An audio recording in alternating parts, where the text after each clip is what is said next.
Canada's federal political race is officially getting hot, hot, hot. Because a new Ipsos poll conducted exclusively for Global News shows the federal Liberals with a teeny tiny little baby lead over Pierre Poilievre's Conservatives. This is the first time Ipsos has had the Liberals ahead of the Conservatives since 2021. Since 2021, people. Now, I've said this in past videos, but I do want to point out this is an online poll, and those results can't be assigned a margin of error, which tells you how confident you can be in its results. So always keep that in mind with online polls, which is how a ton of polling is done these days, so yeah. But still, taking the poll at face value, this is really interesting. What remains to be seen here is whether this is an effect of patriotism. Like, Liberal support also surged in the face of the pandemic. People were feeling good about Canada, they were coming together, and to an extent, some of that initial goodwill was also extended to the governing party. At least at first. But a similar thing is happening now. We're having a surge of patriotism in Canada in the face of Trump's threats. So is this a genuine surge in support for the Liberal Party? Or is it just the governing party, which happens to be the Liberals, getting a little boost because of a surge of patriotism?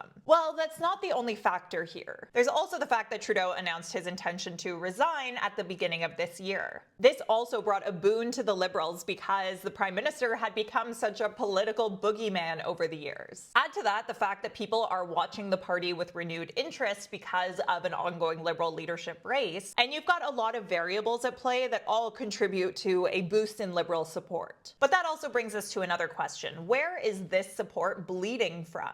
Well, a lot of it has been coming from the NDP, whose support has really started to crater this year. They were polling at about 19% at the end of last year, and this latest Ipsos poll has them sitting at 12%.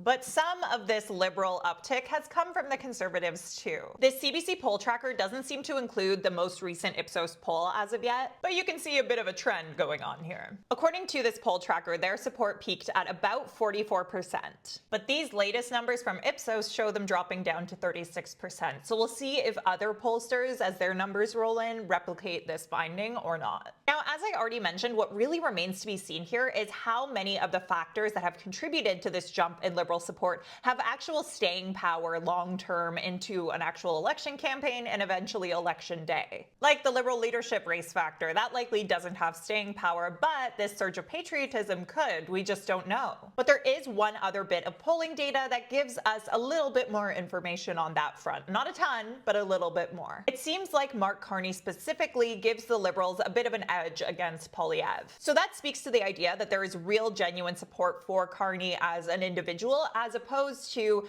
all these other factors that could be inflating Liberal numbers but aren't necessarily due to the Liberal Party itself. The Liberals will finish voting for their new leader on March 9th, and if they end up choosing Carney, which is very possible, although Chrystia Freeland is nipping at his heels right now, Carney has signaled he may call an election right away, and anything can happen during an election campaign, especially against someone who seems as willing to go low as Pierre Poilievre.